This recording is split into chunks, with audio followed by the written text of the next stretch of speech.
ಅಕ್ಷದಂಚೈವ ಓಂಕಾರಾಯ ನಮೋ ನಮಃ. ಎಲ್ಲರೂ ಶ್ರದ್ಧಾಭಕ್ತಿಯಿಂದ ಶಿವಾಯ ಅನ್ನೋ ವಿಶೇಷ ಮಂತ್ರವನ್ನ ಪಠನೆ ಮಾಡಿ.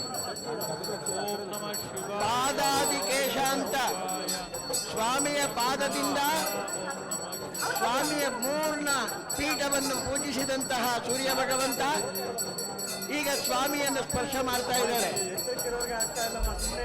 ವಂದೇ ಶಂಭು ಉಮಾಪತಿಂ ಸುರಗುರುಂ ವಂದೇ ಜಗತ್ಕಾರಣಂ ವಂದೇ ಪಶೂನಾಂ ಪತಿಂ ವಂದೇ ಸೂರ್ಯಶಶಾಂಕವನ್ಹಿನಯನಂ ವಂದೇ ಮುಕುಂದಪ್ರಿಯಂ ವಂದೇ ಭಕ್ತಜನಾಶ್ರಯಂ ಹೃದಯಂ ವಂದೇ ಶಿವಂ ಶಂಕರಂ.